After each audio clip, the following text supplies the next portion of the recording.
Hello and good afternoon, everyone. My name is Adam. I'm head of marketing here, and I'd like to welcome you to this ISM webinar in collaboration with QStream. I know you'll get plenty of practical advice from today's session, which you can start applying to your own roles straight away. This webinar, once delivered, will be made available on demand as soon as we finish, so you can watch it as many times as you'd like and at your own convenience. During the webinar, you'll be able to ask any questions you like by typing them into the box above. We'll answer any questions you have at the end. Please also take a few moments of your time to have a look through the attachments that QStream have provided as well. The next voice you'll hear will be Mike. Mike is a sales director over at QStream, and he will be the next voice you hear. So Mike, it's over to you. Well, great. Thank you, Adam, for the kind introduction. Hello, and thank you, everyone, for your interest and participation in today's session. Please feel free to share your thoughts with us on Twitter using the following handles. At ISM Professional, at QStream, that's the letter Q and then stream, and then my personal handle is at MCDGo. And of course, we're using the hashtags sales proficiency and sales enablement. I am grateful to Adam and to ISM for inviting us to speak with you today about measuring the impact of sales enablement on sales performance. It's interesting, QStream and ISM, well, we share the same values. And we thought that this topic would be a perfect fit. And when I look at the three values that we closely align to, the first one that jumped out was proficiency and competence. And that's what the session is all about. It's all about building sales proficiency and sales competence. And then the second one is the responsibility to our colleagues, to our global colleagues in the same selling profession as we try to raise the value of sales. We believe this information is super important and valuable to share globally. And then it goes with the third and last theme, and that is this continuing professional development. So do hope that you find this information very handy for you today. Again, I'm Mike D'Angelo, a regional director at QStream, where we help global companies and leading brands do one thing, and that's drive better results by improving their people through continuous enablement. For organizations of all sizes, there's a gap, and that gap is between sales enablement and selling. And it's one that makes it difficult to connect the impact of sales enablement and the sales tech stack. We're spending a lot of money on new tools for our sellers. And ultimately, tying those investments back to sales results that executive leaders care about most. So today, we're going to discuss how sales leaders can drive performance by utilizing a scientifically supported method to align performance, productivity, and proficiency, and why proficiency can be your secret weapon. Now, with all good sales presentations, we focus on three key themes here, and those are sales resources known as time, people, and money. Speaking of resources, we have 5 additional pieces of information that you can download. I believe it's in the attachment section of your panel, so feel free to grab those ebooks and white papers and a few links out there. With respect to time, we're going to talk about time to value today. And we're going to talk about time in terms of not impacting sales time or client-facing time. And at the end of today's session, we'll leave enough time for you to ask, we can do a little Q&A. People are the most valuable asset of any organization. Why? Well, people drive results like revenue. So we're going to talk about revenue and people performance. Ultimately, what we're going to cover today is better people, better results. First, a quick disclaimer. As you can probably hear, I have what's called an accent. I'm from the other side of the pond, which reminds me that we're all like snowflakes. We're all unique. However, we all put our trousers on the same way, and that's one leg at a time. So I may use terms today that don't map directly with your sales process or your current enablement strategy. In fact, when I asked for this graphic on trousers, I called them pants. And I quickly learned that you can't call them pants. You call them trousers or slacks or jeans. Regardless, this framework that we're going to cover today can be applied and used regardless of what you sell and who you sell to. In fact, this process has been proven across many industries like pharmaceutical, med device, biotech, technology, financial services, healthcare, and more. Now, for some great news. Sales enablement is gaining momentum. This notion of having a sales enablement practice is big. And this strategy is going to help align sales leadership with sales operations and sales enablement teams to continuously measure the impact on your people, on your customers, and the value that you're driving for your customers, and ultimately on business results. And as you know, with all good news, there's bad news. And the bad news is this, right? Action is the key to everything. And if you don't use this information, you'll lose it. So we want to make sure that you take advantage of those resources available to you in the attachments there. Now, we all know that businesses become more competitive and more complex. And sellers need to be broad and deep across many competencies and skills to reach peak performance. Yet, sellers and managers don't have huge amounts of time to devote to learning and coaching. And to make matters worse, sellers are burning out faster than ever, which results in high turnover. Now, the stats that we've seen in terms of turnover, we're seeing a minimum turnover of 20% annually, and it can be as high as 34% when you include both voluntary and involuntary turnover. That large number in turnover leads to costly onboarding. And speaking of onboarding, how many times have you heard this? Onboarding new sellers is like, well, drinking from a fire hose, right? We push all of this information out to them all at once and hope that it all sticks. Or this, hey, we just rolled out a new sales tool or process or methodology, but you know, it didn't work. It didn't stick. It had low adoption and no one's using it, etc. Well, the primary reason for this is, well, people forget. And studies show that as little as 30 days, 79% of information is forgotten. It's simply a matter of how the human brain works. Everything we know and everything that we learn has an expiration date. And our knowledge decreases over time. It's called the forgetting curve. And the problem is we rarely consider the half-life of learning and the impact on sales in terms of time and cost. I also refer to this as the lost investment curve, but more on that later. All right, enough with the doom and gloom. I have a question for you. What are you personally doing to ensure that your sales team is ready to compete? I'm going to turn it back to Adam, and we're going to get a live poll up here and get to find out what's on your mind. And Adam, I'll turn it back to you. Fantastic. So we have a question for you guys.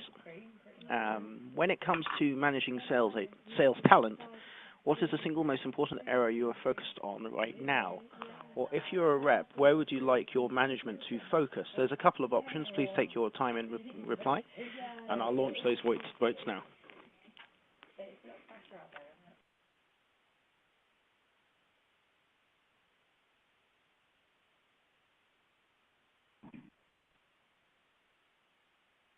We'll wait for those results to come through, and we'll relay the answers back to you. Give you guys about 40 seconds to come back to us, so please pick your option.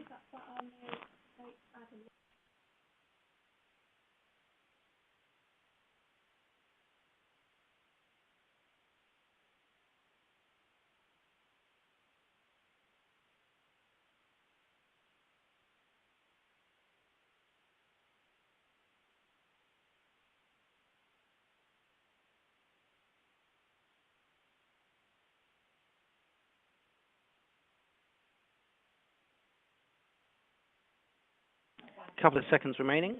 Some of the votes are coming in, Mike. Can you see those?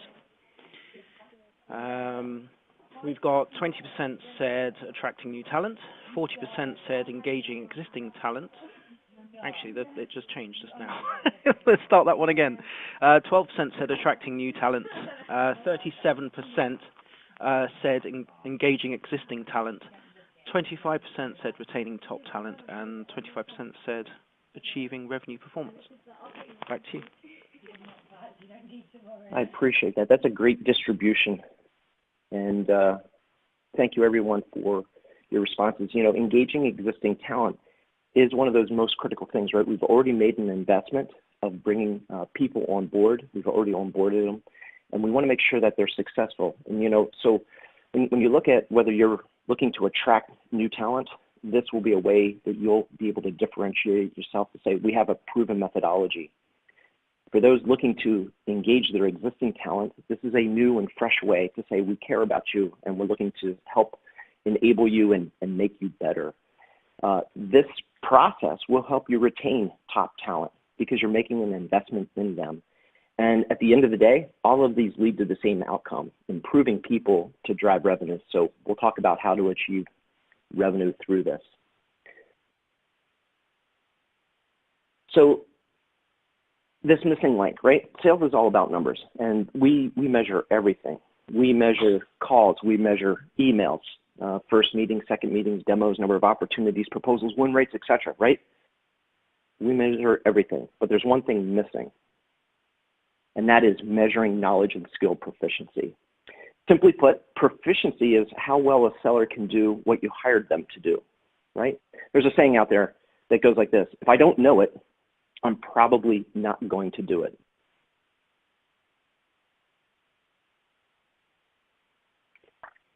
Now, when done right, this leads to additional business confidence, right? Because you're going to be able to calculate the value and impact of your sales enablement program and your coaching program.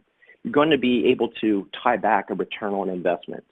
You're going to be able to answer the question, is it effective? Is my sales enablement effective? You're going to be able to correlate proficiency, how well someone knows and does something, to performance. It's going to help you answer the question, can we make the number? And finally, you're going to be able to analyze critical trends and comparisons by individuals and teams.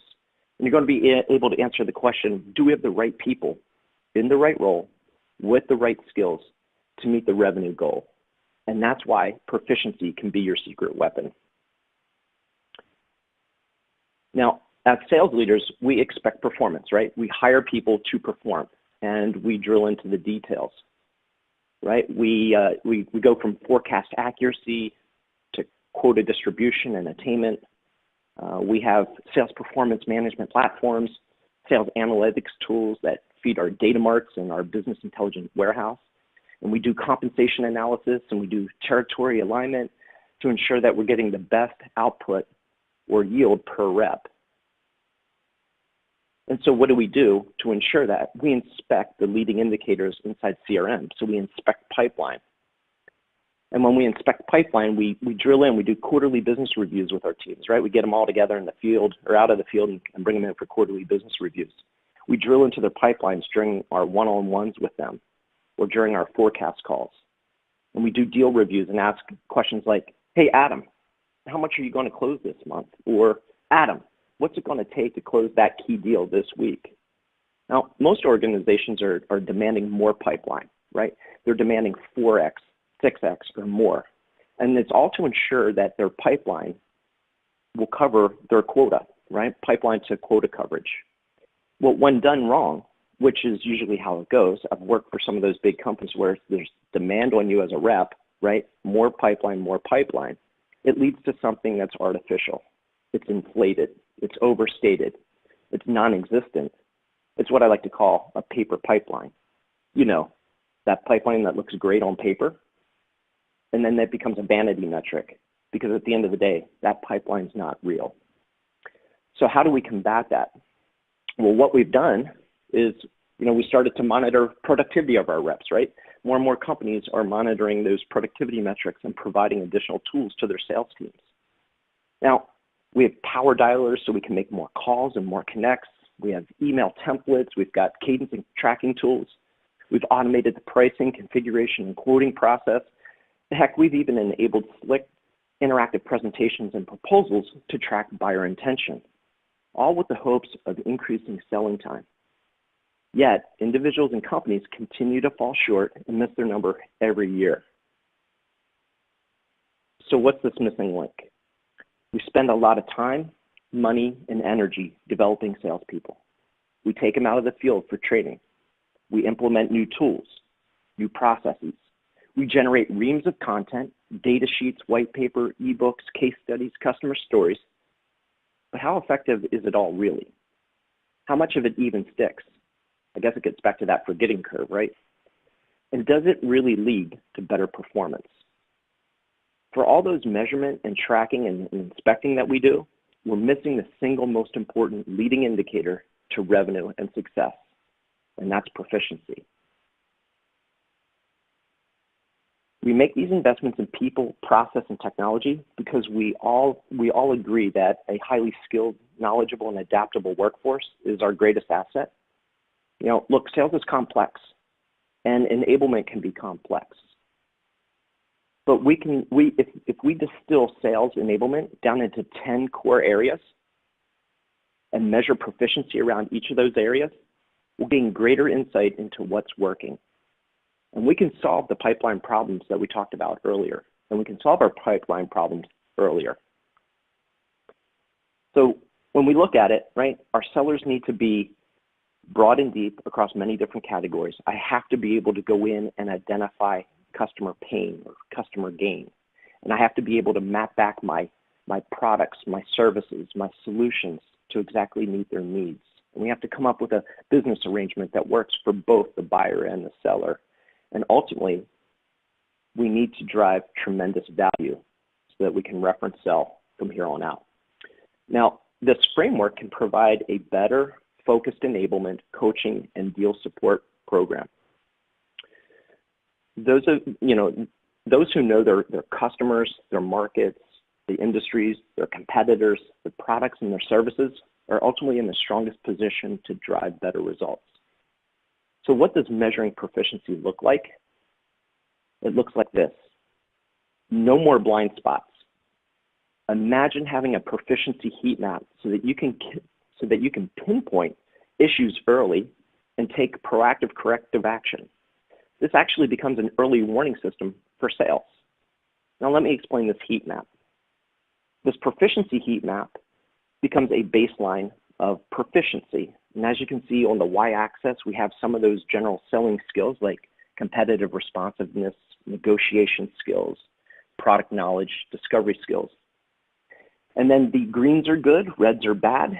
And as you can see, we're looking at this from a regional level or a country level, but we could drill these proficiency heat maps right down to the individual or manager, or we could take a look at it by onboarding cohort.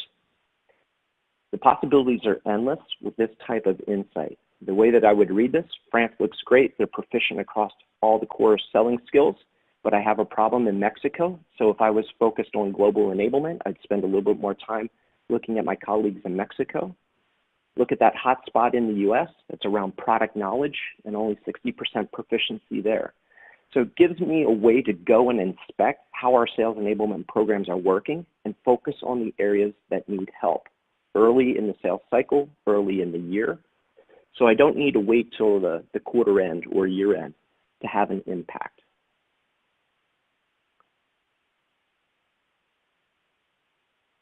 Ultimately, having this type of insights enables data-driven conversations. So again, as a frontline manager, I can have better coaching conversations with my reps. If I'm a second line or regional leader, I can have a better conversation with my frontline managers on personal talent development. And that makes those coaching conversations tailored for personal development. It's shifting the focus to knowledge and skills and behavior gaps. It shifts the focus away from the result, right? Quota attainment. We care about quota attainment, but what it allows us to do is focus on the most leading indicator. And it encourages sellers and managers to work on the controllable, the proactive behaviors that are going to yield the best outcome. So this new way of thinking, right, measuring proficiency, helps you make sense of the results and identifies where you can help. Remember, it's all about people.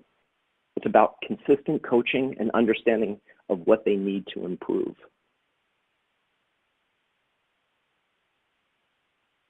Now, the best sales leaders, right, the best leaders in any profession, they care about the people that they lead. And great coaches help people realize their full potential. Who your managers coach is just as important as to what and how they coach. If all of your salespeople are doing basically the same things, right? They're making calls, they're sending emails, they're doing proposals and demos, right? Why aren't they all producing the same results? And the reason is that some sellers do those things really, really well and others don't. So what if you could measure and improve the proficiency and could correlate that with any key business metric like quota attainment, pipeline conversion, time to productivity, etc. We expect performance, so we inspect pipeline, and we inspect productivity, and we inspect all the metrics that matter. Now this graph, what we're looking at here is, what's the difference between my A player, my B player, and my C player? According to this graph, Alex is doing well against whatever metric we're measuring on the y-axis. This could be pipeline, this could be win rate, this could be number of meetings. So that metric, we can correlate anything to that metric, and then we take a look at Blair and we take a look at Casey. But if we take and overlay proficiency, we're now painting a different picture, a different story. And so when you start measuring and managing sales proficiency, it's going to help you measure the impact. And it will address the why and tell you where and how you can help each individual on your team. So in this case, if this was pipeline, Alex has a high level of discovery proficiency, is able to find net new opportunities well, and it correlates with Alex's pipeline. However, Blair has the second highest pipeline on my team and has lower proficiency around discovery skills. Now, perhaps it goes back to that paper pipeline that we talked about. Perhaps it's not real. And Casey shows tremendous promise, great discovery skills, lower pipeline, and it's a different coaching conversation. Maybe it's I need more activity out of Casey, or it's a confidence, or Casey is actually a great rep in a bad territory. It allows us to inspect a little further, and it allows managers and leaders to concentrate on what's going to produce results rather than the results itself. So how do we go about linking proficiency to performance? We want to start with business outcomes.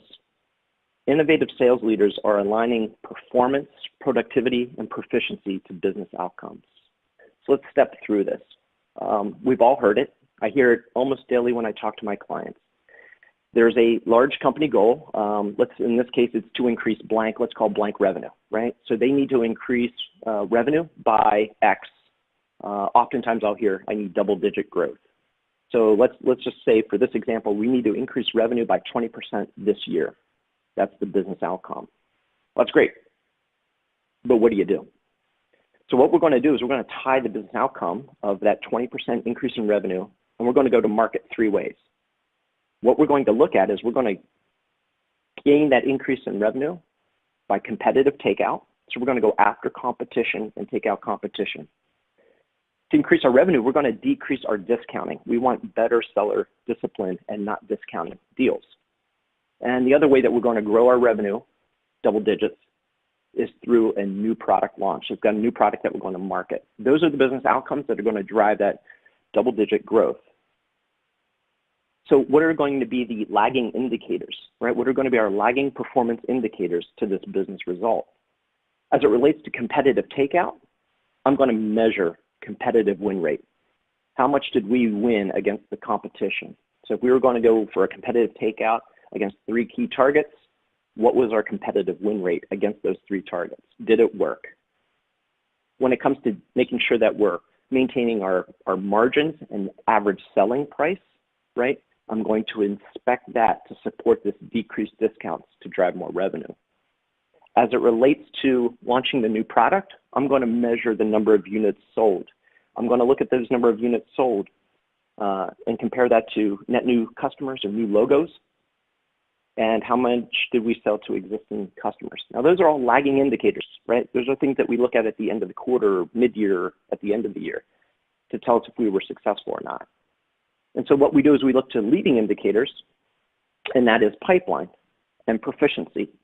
Now, with pipeline, we're going to inspect, right, the number of competition opportunities identified that have competition. And to support that, we need to make sure our sellers are proficient around competitive knowledge, competitive positioning. With respect to decreasing discounts, we need better skills around negotiation or value creation. And we're going to inspect How many opportunities are in our pipeline that have special pricing attached to them? And when it comes to launching a new product, we all know that we need to be knowledgeable on that new product, and we need to inspect how many new product deals do we have in our pipeline. And that's the way that we link proficiency to performance. Now, what we know is that this framework can help you measure the effectiveness of people, process, and investment. You can correlate the proficiency to business outcome, and this helps develop and shape a successful and sustainable sales enablement strategy. From this, we can learn and we iterate. We ultimately improve our sales enablement programs and process. And combining the right set of tools and insights to coach the knowledge, skill, and behavior gaps, and not just the number, right? So this is about changing the conversation that we're having and not focus just on the number. And with this approach, we can accelerate sales. So how do we do that? Sellers need continuous enablement and coaching. So welcome to the era of continuous learning and continuous enablement, where the process of learning becomes far more valuable with the increasing speed of change. I was talking to a client the other day, and when I showed them what we were doing, they said, hey, Mike, you know what? A year is too long to wait. We have an annual certification program, but that doesn't work anymore, not in today's rapidly changing environment. And so we talked about how to embed continuous learning into our daily workflow, right? Combine continuous learning into this sales workflow. And what we're helping sellers do now is create new habits through successful repetition. And agility and adaptability are critical skills to remain competitive in today's rapidly changing world. So improving every day isn't just about being better, it's about being relevant. Now remember, people forget, and there's a simple antidote. It's called consistency. And interval reinforcement, right? I mentioned at the outset, a scientifically proven way to help improve people, right? Interval reinforcement is a proven way to combat the forgetting curve. When you present information and reinforce it over space-based intervals of time, it results in increased knowledge retention, and it results in long-term behavior change. CSO Insights found that companies that use continuous sales reinforcement and coaching see a 20% higher quota attainment.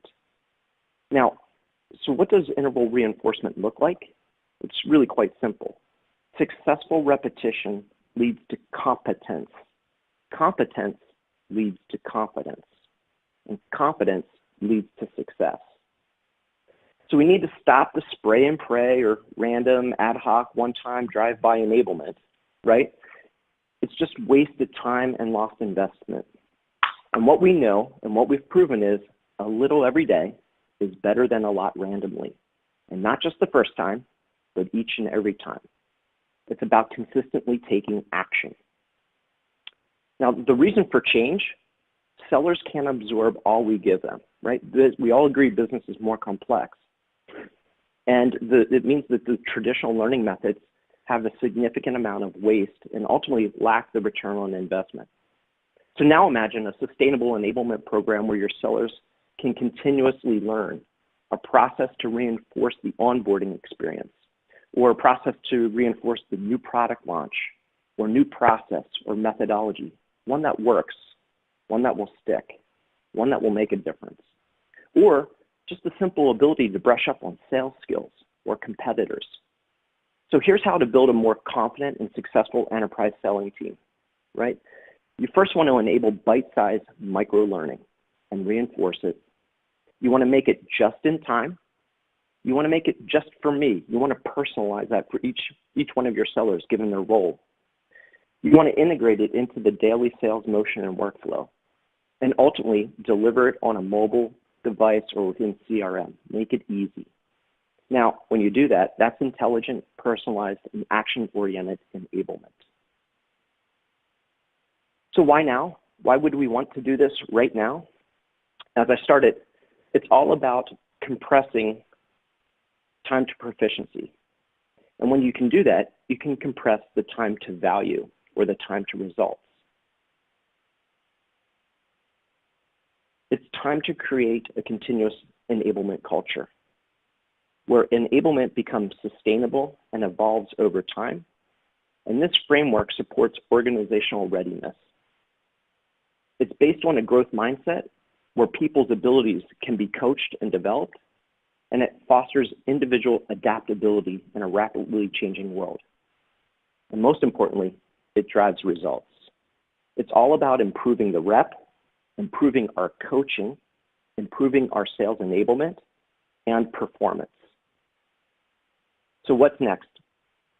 While there's no quick fix, there are some simple things that you can do to get started to embed in continuous improvement without impacting selling time. First is reinforce your key sales skills with a regular interval cadence. Second, capture proficiency scores at each interaction with the micro-learning. So each interaction with that content, that learning nugget, capture proficiency. How well do they know it? And establish a baseline and show improvement over time. Third, correlate that proficiency to performance. We call it the proficiency to performance curve. And when you do that, it allows you to only invest behind successful people, programs, coaching, enablement, tools, process, assets. And this will take consistency, it will take commitment, and it will take communication, but it can be done. And in closing, I want you to think FAST to link enablement to business outcomes. Now, FAST is an acronym. You may want to write this down. It stands for focused, actionable, simple, and transparent. So when thinking FAST, keep your next sales enablement focus on a top initiative, right? Maybe it's sales kickoff, and we've got key themes coming out of sales kickoff. Focus there. Perhaps you're running a sales play to take out a competitor. Great. Focus there. If you have an onboarding program, focus there. If you're rolling out a new product, focus there. Competitive threats, you get the idea. Focus on a key theme, make it actionable, create scenarios that are going to reinforce the information that every person is accountable for. Keep it simple, 2 to 3 minutes daily. Deliver it with inside the sales workflow. Think mobile or with inside CRM. Keep it transparent, right? Communicate the what's in it for me as a seller, what's in it for me as a manager. Give them the why behind it. We're not here to assess them. We're here to upskill everybody. We're here to have data-driven coaching conversations. We're here to help everyone achieve the results. Leverage some game mechanics to drive healthy individual and team competitions. This framework drives continuous improvement to drive results. And what we like to say is better people, better results. With that, I'd like to thank you for the opportunity to share this information with you. I would be happy to address any comments or questions you may have, and I hope I kept to my promise of being respectful of your time today. Thank you very much, Mike. There is one question that's been asked. I don't know if you've seen it. Do you have any examples of this in practice that you can share? Yeah, we have tons of places that we can share examples. I would like to point you to qstream.com, and out there we actually have a number of customer success stories. We have representations out there of how we've helped companies decrease customer churn. We've had examples of helping customers increase gross profit. We most oftentimes the initial win is baselining proficiency. And then the second win is showing how we can increase proficiency over time, which then they're turning back and saying, we've launched a new product. What was the baseline proficiency of that new product knowledge? And as we increase it, and then we start to correlate the number of net new opportunities associated with that product. And so those are some very early wins. But remember, this is a long-term endeavor, and we're going to start to get a massive data set on seller skills and capabilities. Second, and it looks like another question came in. There. Yeah, you okay with that one? I am. Yeah, so it does integrate with CRM, specifically Salesforce.com, Viva environments, and others. So the way that we integrate that with inside CRM is really twofold. One, having sellers and managers be able to access their bite-sized learning and their dashboards right within inside their workflow, so they don't need to go to another system. And then two is taking the proficiency response data and overlaying that with inside Salesforce dashboards, so we can take the knowledge, skills, and proficiency and overlay it to any business metric that you're measuring right with inside CRM. So it would be two ways that we would integrate with CRM. Just seeing if there's any other questions that are coming through. Doesn't seem to be. Well, that's great. Looks like we've answered all of them. Fantastic. Well, Mike, I'd like to thank you for your time and coming on board with me on this journey in terms of preparing for this webinar and delivering it today.